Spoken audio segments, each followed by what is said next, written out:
Let's get the obvious out of the way first. Having a foot addiction is only a problem if I stop putting out weekly videos. Also, I'm a huge 2D Castlevania fan. Honestly, the only thing I dislike about the franchise are the multiple endings, which prevent you from seeing like half of the game because you didn't have this one random item equipped during this one random boss fight. But the gameplay loop is so damn satisfying, it always leaves me coming back for more.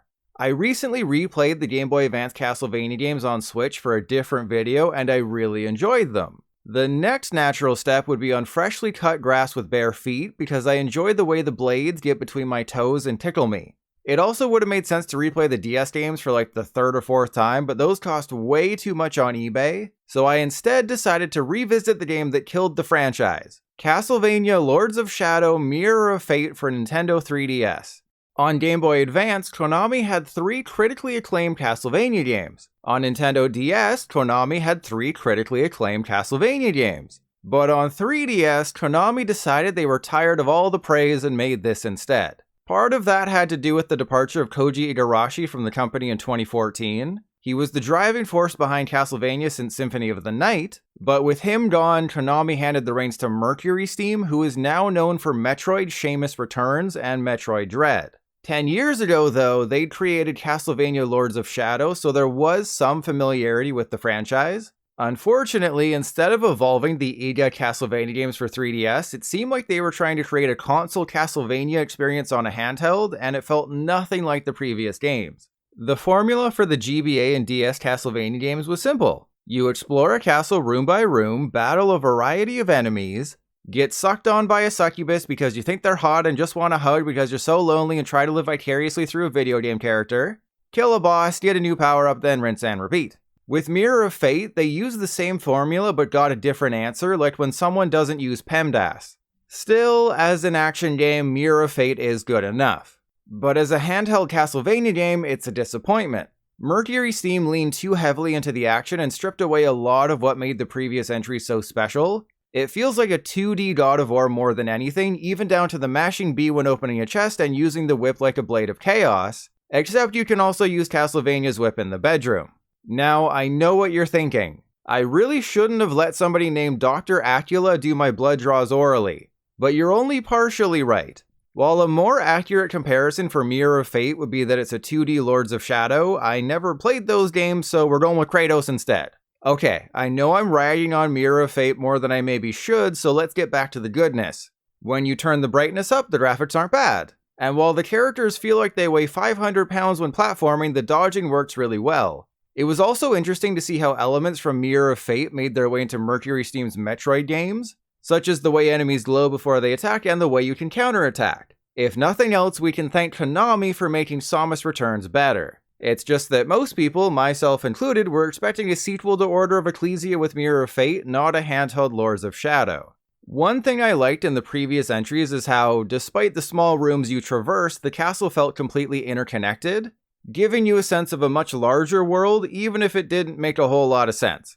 Like, why does a castle have underwater sections? Mirror of Fate does away with that massive interconnectedness, giving you slightly bigger rooms this time around, except now every time you go into a new room, there's a loading screen. This is so much better. Because in past games, I'd want to explore every nook and cranny like it was a new subscriber's mom before I got bored of her after a few weeks. But in Mirror of Fate, I just wanted to get to the next loading screen as quickly as possible, ignoring anything that may have been hidden away. This segmented level design also makes backtracking an absolute chore, as well as a bore, and just like my dad when I was a kid, it makes me want to leave through the door and never come back.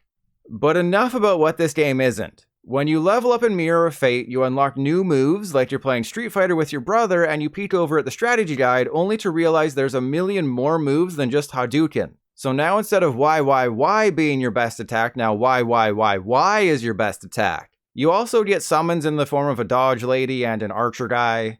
And after an hour or so, you unlock the Combat Cross, giving you the ability to swing from high areas. The Combat Cross is super important because up to that point, you didn't have any sort of whipping item that might allow you to swing from points of interest. So now that you can finally whip your Combat Cross back and forth, the rooms open up even further. But this new verticality also introduces new issues in the form of a stubborn camera. Instead of being fixed like my dog, it'll zoom out in areas where it doesn't need to zoom out, making it tougher to see in the sometimes murky areas. Perhaps the weirdest thing about Mirror of Fate is the pacing. At the end of Act 1, you come face to face with Dracula. You don't actually fight him though. Instead, Alucard shows up and we go back in time to see his story leading up to that moment. So unlike Portrait of Ruin, where you swap between characters on the fly, here you play separate stories, with everyone coming at once in the same spot, sort of like when I went to that party with one woman and a bunch of dudes. I wish I could say Alucard was the complete opposite of Simon from Act 1, but if he was, he'd be called Nomus. Instead, he's a slightly different version of Simon, sort of like when my co-pilot decided to get butt implants to more closely resemble me.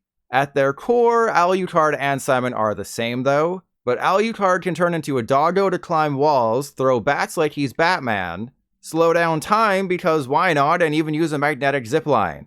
Because when I think of spooky castles, the first thing that comes to mind are ziplines. You play as Alucard for a couple of hours, then tag team Dracula with Simon and pound him into submission. But just when you think the game's over after 5 hours, guess what? Act 3 appears and you play as your third different character. Sort of. The story isn't the best, but essentially Daddy Trevor goes to Dracula's castle 30 years earlier, gets turned into Alucard, so baby Simon goes to the castle 30 years later and helps fight Dracula with Alucard, all while a creepy floating mask thing silently helps you along. It doesn't help that the past is Act 3 while Acts 1 and 2 effectively play out simultaneously. There's just a bit too much to keep track of. But if you're playing Castlevania for the story, you're doing something wrong. I will say that the final messages of people killed in Dracula's castle can be surprisingly touching, especially the one where a father believes his son has been reincarnated. And Alucard's voice acting is great for the most part, not surprising since it's Richard Madden, best known for playing Icarus in Eternals, though the mouths not moving while the characters are talking is something I never got used to. Instead of a video game cutscene, it's more like watching a ventriloquist stick their hand up Alucard's butt and speak off screen. Despite my gripes with how the story plays out, the third act is the best. Though that has more to do with the fact that you have a ton of attack variety rather than improved game design.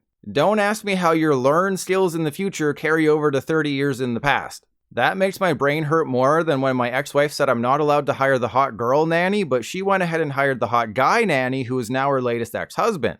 The third act all culminates in a fight against Dracula that you know you'll lose because you already played an entire act as Alucard. If you look up anticlimactic in the dictionary, the fight is reminiscent of the previous one, except this one ends with you dodging some plasma balls while falling from the sky. Then the game ends in the most predictable way ever, and that's it. It took me under 7 hours to finish Mirror of Fate with an 82% completion, and I had no desire to go back and find that 18% worth of secrets. Overall, Mirror of Fate is about a 7 out of 10. Problem is, it's a 7 in a franchise known for delivering 9s. And a year after Mirror of Fate disappointed 3DS owners, Lords of Shadow 2 sat on a stake and destroyed the entire series. While Castlevania has never been known as a sales behemoth, the original Lords of Shadow appeared to be a turning point. Konami invested money into it, and according to an article by The Gamer, it sold 1.77 million copies. But then it all came crashing down. Mirror of Fate sold just 160,000 physical copies on 3DS, and Lords of Shadow 2 sold less than the first game. The director of Lords of Shadow 2 said it still sold well, though. In fact, it sold so well that it killed the entire franchise. Mirror of Fate did eventually get an HD release on console and PC, but again, Lords of Shadow 2 in 2014 is the last time a new Castlevania game came out. Konami went all in on Mercury Steam and the Lords of Shadow motif, and it led to the disappointing end of a franchise that used to release banger after banger. Now, if you'll excuse me, all this talk about bangers has reminded me that I haven't texted your mother in a while.